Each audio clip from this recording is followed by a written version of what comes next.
확진자 하루 9만 시대. 자가격리 기간은 연차에서 차감합니다. 직장인 A씨는 최근 코로나19 확진 통보를 받고 자가격리 대상자가 된 사실을 알리고자 회사 측에 연락했다. 그때까지만 해도 그는 사측에서 자가격리 기간만큼 추가 유급 휴가를 주겠거니 생각했다. 그러나 회사는 그에게 정천병력과 같은 소식을 전했다. 자가격리 기간은 연차에서 차감할 예정입니다. 그러니 편하게 쉬고 오세요. A씨는 현재 자신의 연차를 쓰면서 자가격리 기간을 보내고 있다. 중소기업을 운영하는 B씨는 직원이 코로나19 확진자와 밀접 접촉해 자가격리에 들어가야 한다는 얘기를 듣고 고민에 빠졌다. 재택근무를 할 수 없는 직군이었다. 유급휴가를 주자니 비용이 부담됐다. 무급휴가를 주는 건 안 되나 생각했다. 1일 코로나19 신규 확진자가 9만 명을 넘어 10만 명대 진입을 눈앞에 뒀다. 신규 확진자 수는 한 주새 2배씩 뛰고 있다. 그만큼 자가격리에 들어가야 하는 인원도 빠른 속도로 늘고 있다는 얘기다. 방역당국에선 코로나19 확진자, 이들과 접촉한 이들을 자가격리 대상자로 분류한다. 이중 접촉자는 예방접종을 완료하지 않은 확진자의 동거인 요양병원, 요양원, 주간보호센터 등 장기요양기관, 정신건강시설, 장애인시설 등 감염 취약시설 3종 내 밀접 접촉자를 말한다. 격리기간은 확진자의 경우 예방접종 여부와 관계없이 7일이 주어지고 접촉자의 경우 예방접종 미완료자만 7일이다.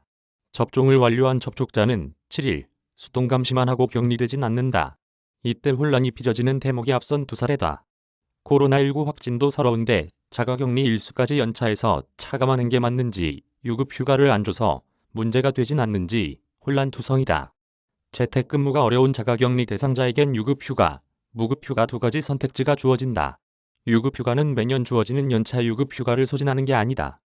감염병 예방법 제41조 1을 보면 사업주는 근로자가 이 법에 따라 입원 또는 격리될 때 근로기준법 제60조에 그 입원 또는 격리기간 동안 유급휴가를 줄 수 있다는 내용이 명시돼 있다. 즉 코로나19도 감염병인 만큼 격리기간만큼 근로자의 추가 유급휴가를 제공할 수 있다는 얘기다. 더구나 연차 유급휴가는 근로자가 청구한 시기에 주어야 한다는 점에서 근로자 의지와 상관없이 강제로 사용하게 할 수 없다. 자가격리된 근로자의 유급휴가를 준 사업주는 국민연금공단에 지원금을 신청해 일 최대 7만 3천 원이 지원금을 받을 수 있다. 올해 최저임금을 감안해 산정한 값이다. 통상 자가격리 기간이 7일이라는 점을 감안할 때 사업주는 최대 51만 1천 원이 지원금을 받을 수 있게 된다. 다만 감염병 예방법에 따른 유급휴가는 사업주가 국가로부터 해당 비용을 지원받을 때란 전제 조건이 달린다는 점에서 강제성이 없다. 물론 유급휴가가 부담스러운 사업주가 있을 수도 있다. 정부 지원금이 최저임금 기준인데 근로자 임금은 이를 뛰어넘을 수 있어서다. 이렇게 되면 사업주가 부담할 비용이 정부로부터 받는 지원금보다 더 많아진다. 이 경우 사업주는 자가격리된 근로자의 무급휴가를 주되 해당 근로자가 직접 정부에 지원비를 신청하는 방안을 권할 수 있다. 감염병 예방법 제70조사에선 감염병 예방법에 따라 입원, 격리 통지를 받은 사람에게 입원, 격리가구원 수에 따라 긴급복지 생계지원비를 지급할 수 있게 했다. 유급휴가를 받은 근로자는 받을 수 없는 지원이다. 중복 지원을 막기 위해서다. 해당 생활지원비는 자가격리된 근로자가 읍면, 동주민센터에 신청하면 시군, 구에서 지급하는 절차로 지원이 이뤄진다. 한 주민센터 생활지원비 담당 관계자는 생활지원비는 자가격리 일수 기준으로 지급된다고 설명했다.